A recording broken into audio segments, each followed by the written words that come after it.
mutant wave looms. After deadly second wave, Omicron cases rise across India. How prepared are we? Should you be worried? We're prepping you 100%. Unmissable Omicron insight and info. Brace for Omicron.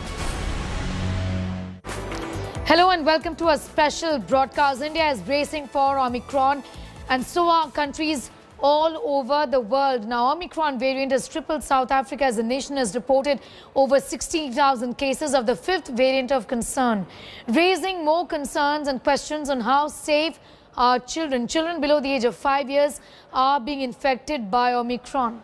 Take a look at this report. The mutant Omicron has raised fresh concerns in South Africa, as the country recorded 1,655 infections and 25 deaths on Friday.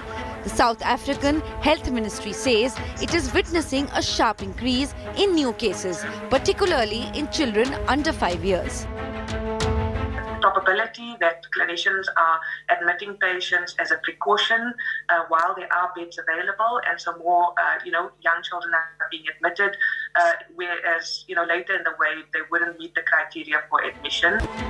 South African health authorities say while the incidence is still low in children, however, it is now second highest in those under 5, next only to the incidence rate in those above 60. Gauteng province, which is the worst hit with up to 80% of daily infections, health officials are on high alert. Hospital admissions have been dominated by those who are not vaccinated and young people below 40. Back in India, the urgency of children's vaccination is still under a cloud, as experts continue to raise questions. That's very worrisome, that we don't have anything for children yet.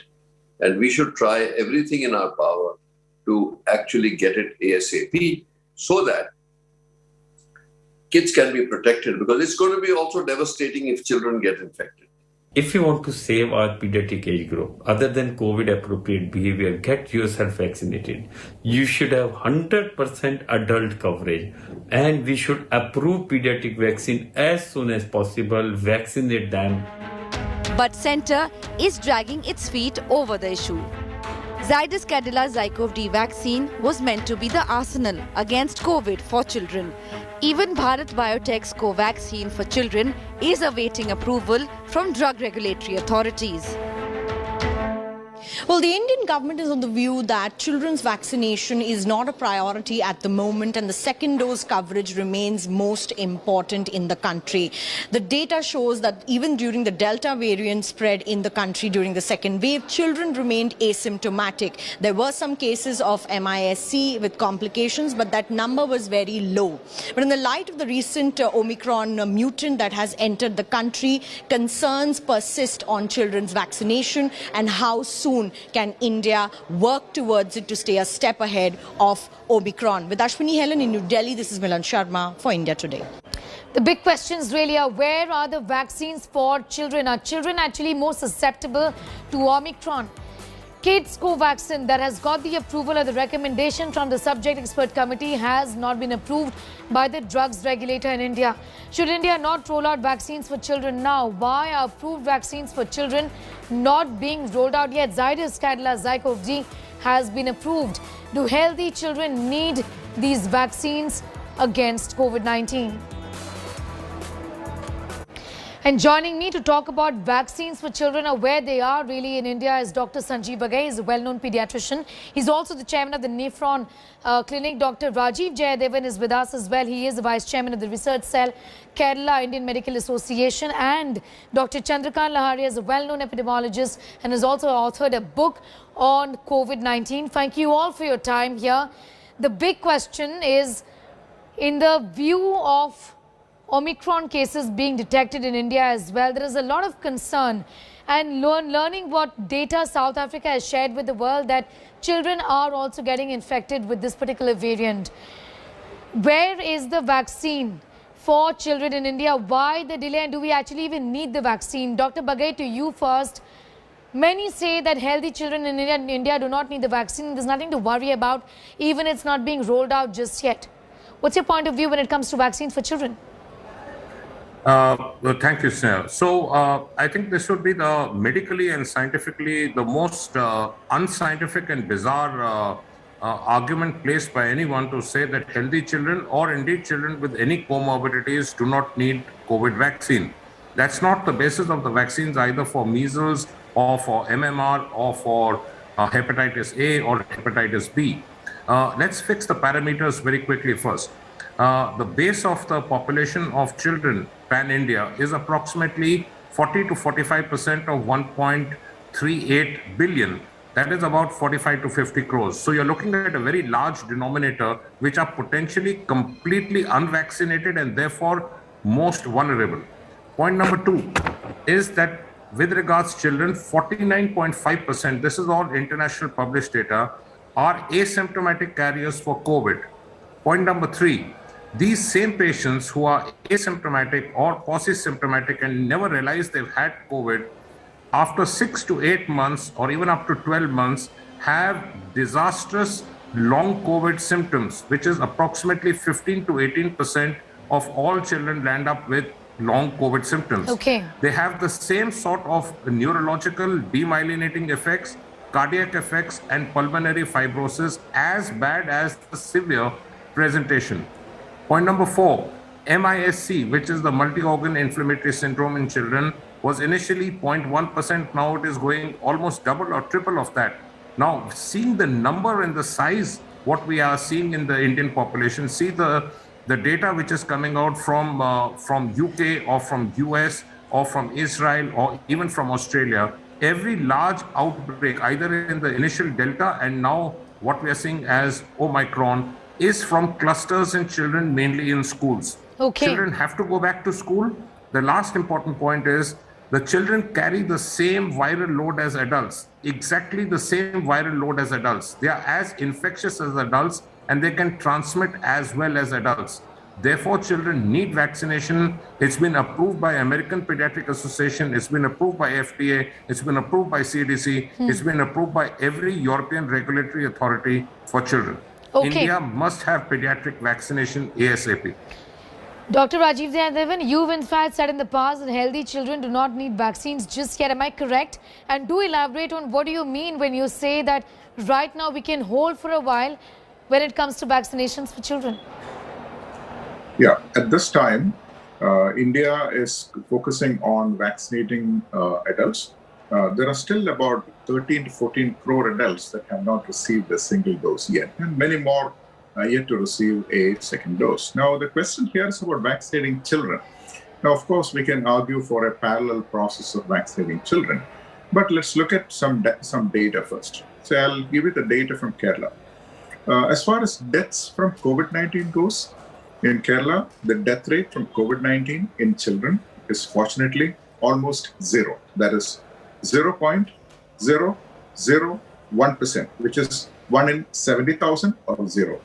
Now, among all the unfortunate children who died, the very few people who died, most of them had major associated disease conditions, what we call comorbidity. These were unfortunate children to start with, and they, in very, very small numbers, succumbed to this particular disease. In Kerala, as of today, 98.2% of deaths, 98.8% of deaths have occurred in people over the age of 18. So which means that the phenomenon of death we are talking about is in an extremely small number of people. Now, when you try to prevent such an event, which occurs in a very, very tiny minority of people, you will end up having to vaccinate an extraordinarily large number of people to prevent even one event. Now, do we have the safety data to back that up, to give vaccines to crores of people to prevent this one event? I do not know about that. The second point is, I know that European data have, some of the papers have overemphasized the so-called long COVID. In Kerala, I'll tell you, having talked with all the pediatricians who are in busy practice here, we have not seen long COVID in children here.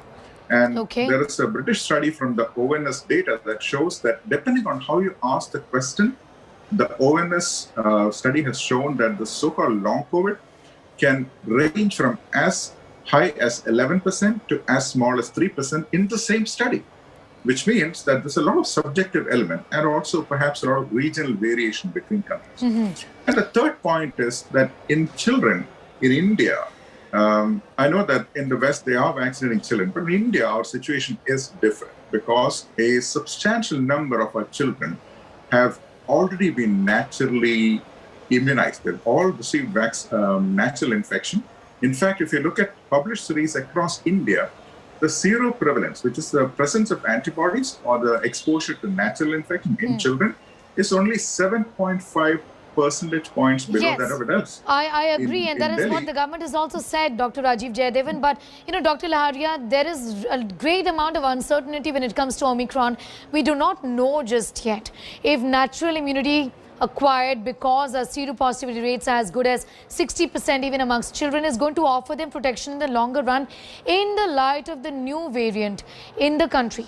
What's your view, sir? So what we need to remember that Omicron is not the first variant. This is a fifth variant of concern, and all previous variant of concern, alpha, beta, gamma, and delta. None of them have changed the age distribution or pattern of the disease in any of the population. So we know the original variant affected elderly population, 45 to 59 with comorbidities, and children were least affected. It did not change with alpha, beta, gamma, and delta. So there is no reason to believe that it would change drastically with Omicron. Omicron is very new.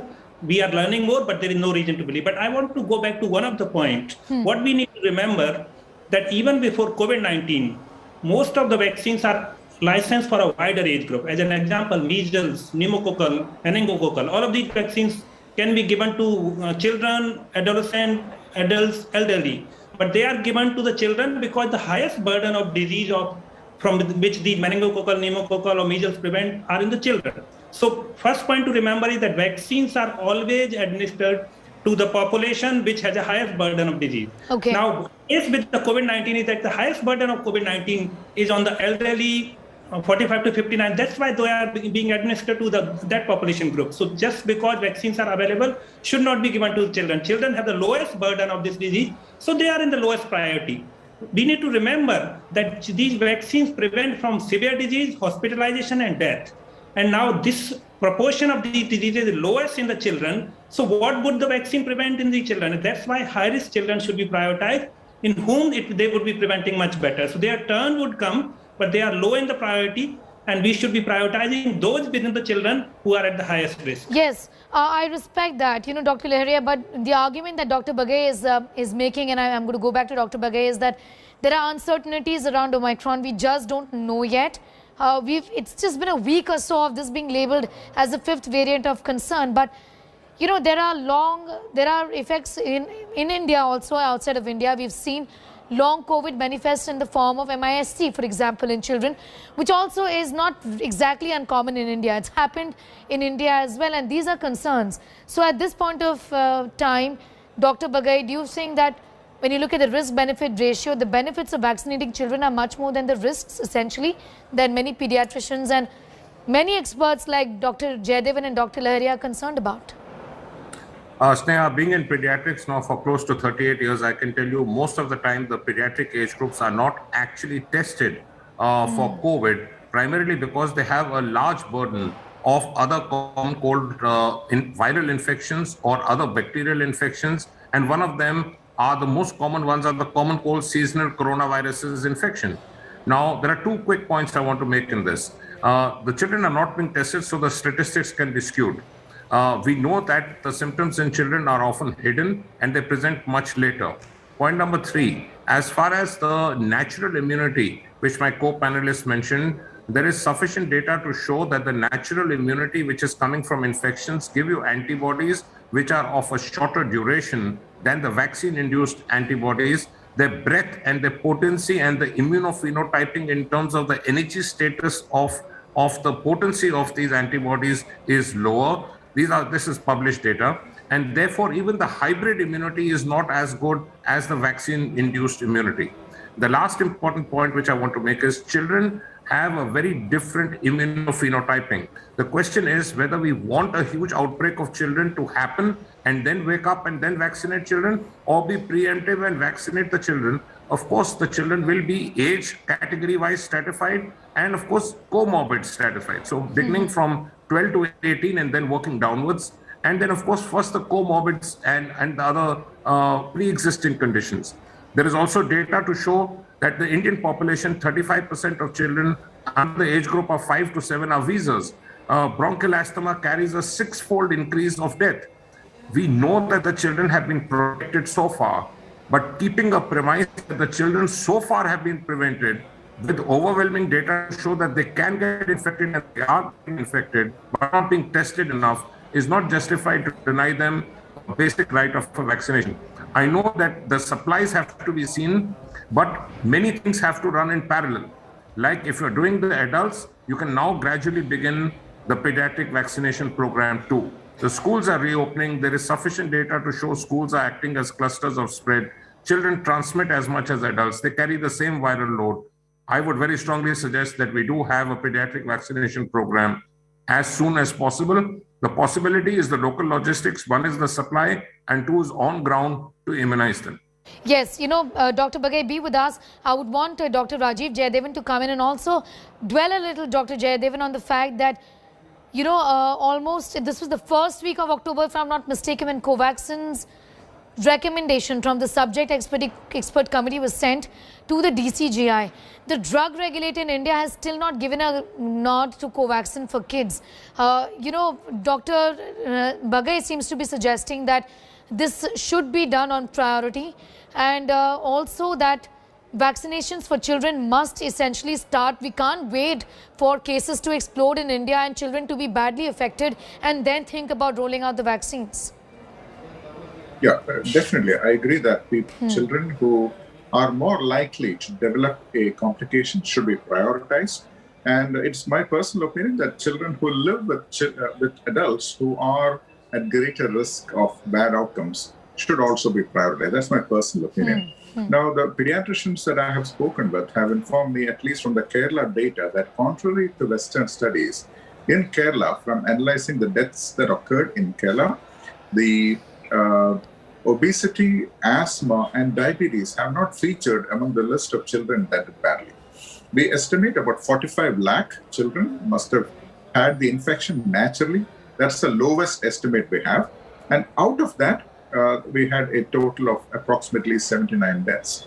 And as I mentioned, most of them were children who we could perhaps identify beforehand when vaccines become available.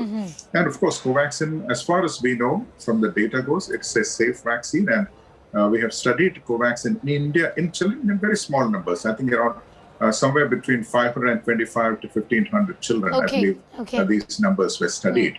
So that number is reassuring, but at the same time, in my opinion, it might not be enough to justify a sweeping vaccination of all children in the country. It's definitely worth starting to prioritize, starting vaccination on a prioritization basis. And as far as the use of vaccines goes, as Dr. Lahari has said, there is a saying in medicine, you know, the good surgeon knows when not to operate and the good doctor knows when not to give the medication. So in other words, it's not always that we have to inject someone to stop a public health problem.